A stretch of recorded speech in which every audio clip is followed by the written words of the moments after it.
Journal Record Editor Ted Streuli joins us now to discuss other stories making news in business this week.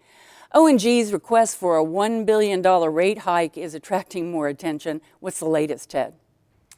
Well, OG&E wants to pay for about $1 billion worth of improvements, and their proposal could increase some ratepayers' bills by as much as 20%. So as you can imagine, a lot of the consumer advocacy groups are arguing this pretty strenuously. One of the big contentions is the updating of a plant in Mustang, which would cost $414 million.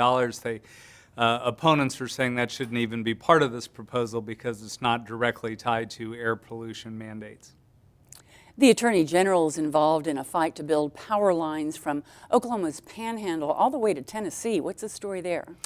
Well, Attorney General Scott Pruitt's concern here is that federal eminent domain laws could be used for Clean Line Energy to acquire the land they need to build those transmission lines. He says he's not unilaterally opposed to the transmission lines themselves. He's just concerned about the way they could potentially go about acquiring that land.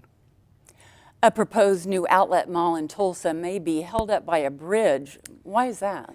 Well, the Simon Properties mall developer wants to build that outlet mall. They're concerned about a two-lane bridge over Highway 75 at 61st Street in Tulsa. The state has no plans at all to address the problems with that bridge immediately. They have higher priorities. So it's going to end up falling to the city of Tulsa to decide if they want to replace that bridge in order to attract the outlet mall. And in Oklahoma City, there's talk of a Ferris wheel on the banks of the Oklahoma River. Right, this is a Humphreys development down by the old downtown air park that has been discussed for some time. The Humphreys acquired the Ferris wheel that used to sit on the Santa Monica Pier in Southern California. It's now being refurbished in Wichita, Kansas. They say it could be up and running this summer now that they have a permit for it.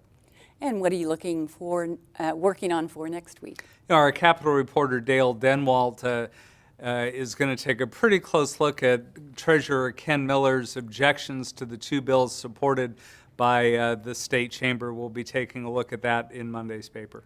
Okay, thanks, Ted. Glad to be here.